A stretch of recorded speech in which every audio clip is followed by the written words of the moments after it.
Renan Santos e Engenheiro Leão, o novo membro do MBL, reagem na live Análises Renais, do dia 9 de maio. O vídeo que uma influenciadora comemora o Bolsa Família em uma agência da Caixa Econômica. E aí acho que a gente tem que ir para uma segunda etapa, que é como recuperar uma... E aí, Léo, eu não sei responder, a gente tá com um monte de gente pesquisando, eu te pergunto, como pegar uma massa de pessoas cuja produtividade é mínima, é quase nula, é aquela... Você viu aquele vídeo ontem da mulher pegando o Bolsa Família? Ah, eu vi assim, não ouvi o áudio, mas vi de relance. Puta, cara, aquilo é muito... Ela comemorando que ela tá recebendo um Bolsa Família ou algo similar há 25 anos, que antes tinha Bolsa Escola, validado. Ela tava comemorando, que é 25... Ela tá comemorando já um quarto de século, né? Que ela é dependente. Que ela é dependente do Estado, dançando. E que ela vive... Ela é agora ela é uma moça negra até, inclusive, e hoje ela é a senhora de escravos. Sim. Né? Porque outras pessoas estão trabalhando sem receber, estão sendo escravizadas. Exato. Ó, só pra você ver o vídeo. Ó. Isso, esse aí mesmo. Ô, cara. Olha, vê a dança, vê... Clica na tela! Clica na tela! Clica na tela! É felicidade quando vai pegar um dinheiro.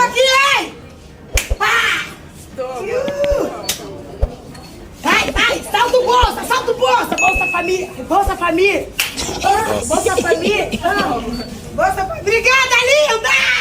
Bolsa Família! 25 anos pra receber o Bolsa Família! Nossa, me dá depressão. Isso é horrível, cara, isso é horrível. Isso você dá. Quando você vai pagar a porra do Madarf, a porra do Madarf, você olha aquilo e você fala, cara, eu pago pra isso?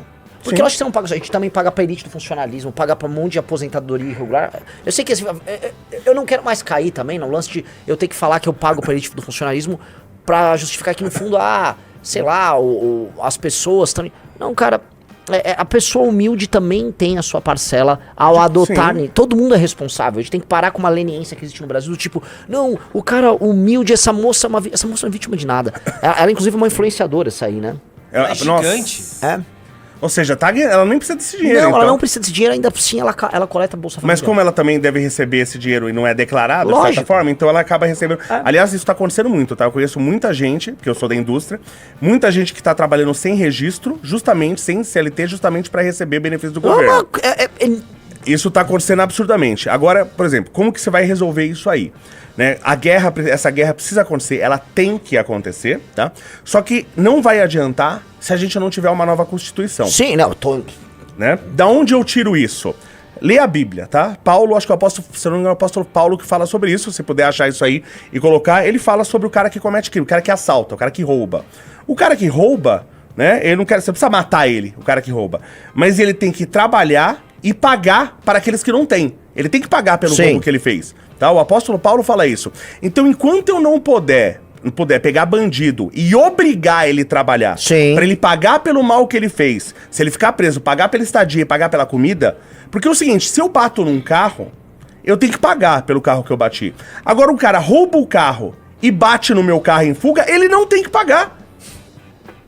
Você entendeu? Exato. Isso é o absurdo do absurdo. O Brasil é um país de tantas incoerências, né? Você pega, sei lá, você fala, pô, eu sou o cara totalmente a favor do porte, da posse e porte de arma. Inclusive o porte ostensivo, não velado. Porque o cara que quer fazer mal, ele vai velar o porte. Ostensivo, e ele tem uma ideologia ligada a ele, o oroanismo, que justifica a existência das armas na mão dele e que ele possa ostentá-la. Não, mas esse sim, mas eu tô falando, o cara que vai tomar café com a arma...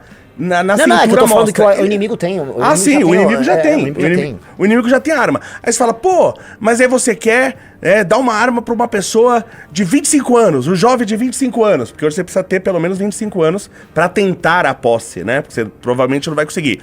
Tá, então é um absurdo um garoto de 25 anos ele ter uma arma. Só que aí você tem uma guerra, você tem um conflito, eu boto uma arma na mão do garoto de 16 anos que tá servindo no exército e ele vai pra guerra.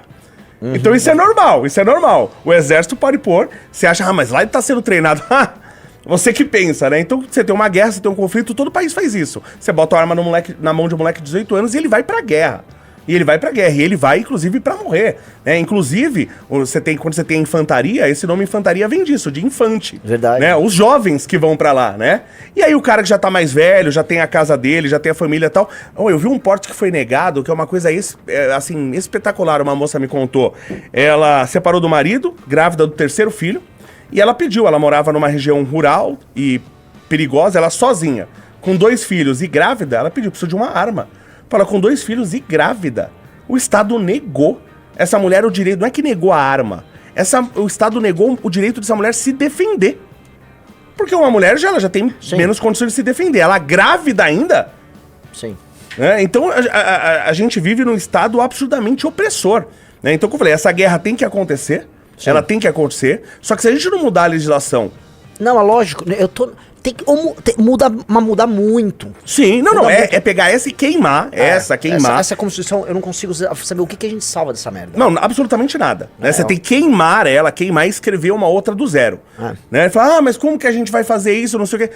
Pô, os Estados Unidos não fez uma Constituição ótima séculos atrás, que salva os Estados Unidos hoje não virou uma desgraça, que estão tentando destruir a América por dentro, porque a Constituição salva a América.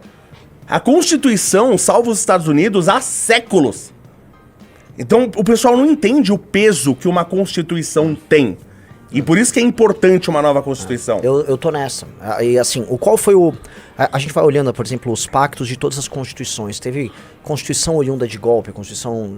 a de 34, a de... A República Velha foi montada em cima de um golpe. E eu com 88. 88 foi a coisa mais asquerosa de todas, porque ela foi um pacto do Centrão, entre o Centrão da Arena, da antiga Arena, que tinha mudado de nome e tal, com o do MDB, falou assim, vamos repartir essa merda toda, e aí criaram uma Constituição, que é a Constituição de grandes acordões, em que todo mundo poderia mamar dentro da Constituição brasileira. Então, a nossa Constituição ela é gigantesca, ele é um reservatório de mamação, vamos dizer aqui. E vitimista por natureza, porque como ela sai de um regime militar, ela é uma Constituição construída em cima de um trauma. Sim. E o trauma impediu a gente até agora de ter leis penais funcionais. Sim, então você trata todo mundo como um perseguido político. Pra Constituição, todo mundo... Não tem um assassino, não tem um violentador sexual. Todo mundo é uma vítima política. É assim que é tratada a Constituição. Então, por isso que eu falo, ela tem que ser queimada. Não é que a gente tem que mudar a Constituição. Ela tem que ser queimada e a gente fazer uma nova. Porque senão não tem, eu posso fazer o que for legal. Eu vou lá e tomo de volta todos os morros do tráfico. Mato todo, porque não é prender, é matar mesmo.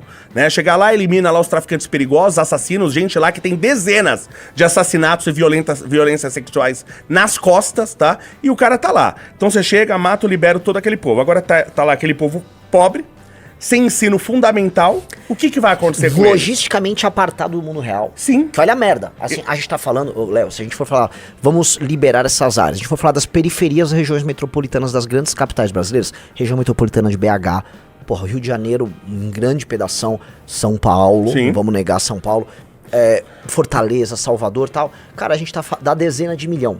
Sim. Como a gente reinsere essas pessoas? Não é uma pergunta fácil de responder. Quem vai financiar isso? Por isso que os próprios bandidos, os presos, os que sobrarem presos, eles têm que trabalhar, porque eles têm que fazer parte do financiamento disso. Do processo, de uma coisa de um pacto nacional de... Isso. Quem vai... Não porque a gente no Brasil, primeiro, o cara que rouba, até onde eu sei, desde que se registra isso, nunca houve um ano no Brasil que se resolveu mais do que 5% dos crimes de roubo.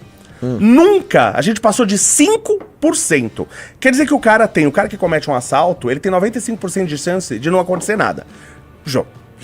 Qualquer cassino que você for, você iria jogar sempre, né? Se você tivesse 95% de chance de ganhar, né? E o cara, se ele tiver o azar, se a lei de Murphy imperar e ele tiver o azar de ser preso, ele sai na audiência de custódia. Então não faz sentido você não roubar, a não ser que você tenha a grandeza moral pra não fazer isso. Né? Não é porque eu tenho medo de ser preso que eu não assalto. Se não existisse polícia, eu não assaltaria do mesmo jeito. Porque é imoral fazer isso aí. Né? Então você tem a gente sustentando a criminalidade. Você tem um incentivo maligno no Brasil que vale a pena ser bandido. E o cidadão de bem está sustentando isso. A gente precisa inverter. O bandido tem que sustentar essa revolução. Então, como que eu vou financiar um bom ensino, uma qualidade de vida para essas pessoas que eu vou libertar do crime? O criminoso vai financiar também. Ele vai ter que ser parte. Eu concordo. E até porque tem que ter um desenho de uma determinada pactuação para a solução desse problema brasileiro. Porque tem uma parada assim, se a gente não resolve esse problema dessas milhões de pessoas que vivem na pobreza extrema, ou se não pobreza extrema, na armadilha da baixa renda, Sim. que é aquela mulher lá, né? Ela mora numa região metropolitana, ela não mora no chão, na rua, ela não tá passando fome. Não, Pelo contrário, não. a foto, ela tá, né, alimentada. A gente precisa pensar Eu achei assim... gordofóbico isso da sua parte. Poxa, cara, eu queria ofender. Mas você entende, ela tá... Né, ela não tá numa... Ninguém ali tá... O Brasil não é assim, as pessoas estão passando fome. Não. Esse tempo Esse passou. problema passou faz tempo. Então, nós temos essa... Não que não exista, tá, Jean, tal. Sim. Então, como nós vamos transformar uma massa de pessoas profundamente improdutivas em produtivas? O que eu ouço falar é... As pessoas que já passaram de 20 e poucos anos, meio que não vai ter muito o que fazer. Elas vão ter que ser franjas de uma determinada economia que se desenvolve. Sim. E elas vão lá e vão pegar Sim. trabalhos de menor complexidade Sim. e serviços. Porque é o desastre educacional brasileiro. Sim. Mas quando você salvar a juventude, essas pessoas vão ser beneficiadas também.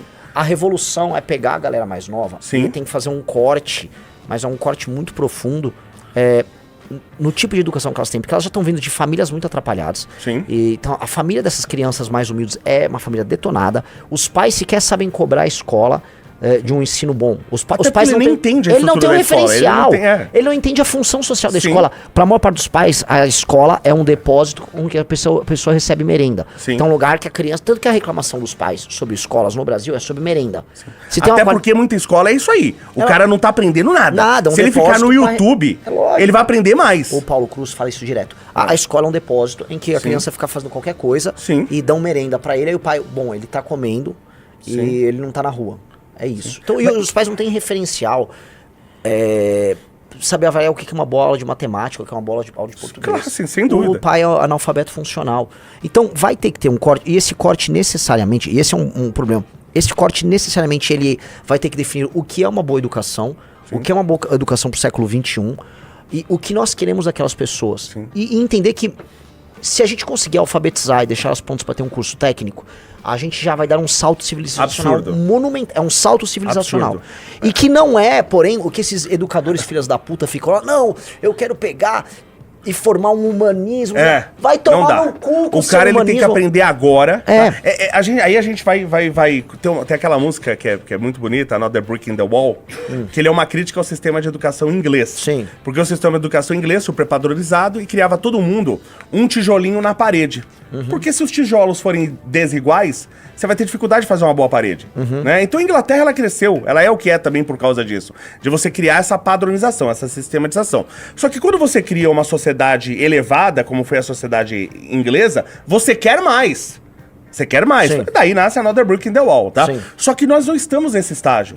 Nós temos que fazer hoje o tijolinho na parede. Sim. Então o cara ele tem que ter matemática, português, ele tem que ter física, ele tem que ter geografia, ele tem que ter o básico, que a gente sabe que funciona. Sim. Mas se sociologia é importante, né, psicologia, tudo é importante, filho. Só que eu tenho um cara que ele não sabe fazer uma regra de 3 hoje. Sim. O cara não sabe. Vai na rua, vai em qualquer escola pública, tá? E pergunta, sei lá, quanto que é 15%, pra não ficar muito difícil, tá? Pergunta quanto é 15% de 100, tá? Que aí já a resposta já tá na pergunta.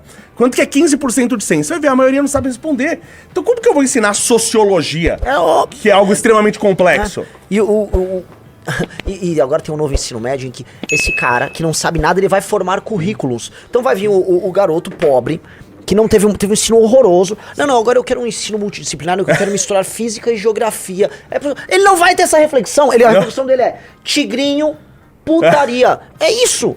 E aí ficou esse bando de educador chapado de maconha. Não, veja só, porque nós vamos construir uma educação em que há uma abertura para que o estudante possa mesclar a interdisciplinariedade, para que...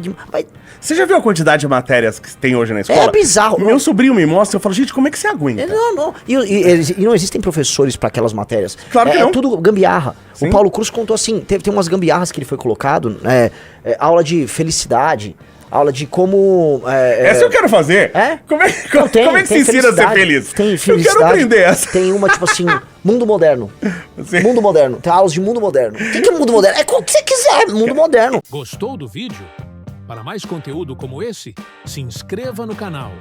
E não se esqueça de deixar o seu like e ativar o sininho para não perder nenhum conteúdo e se manter informado.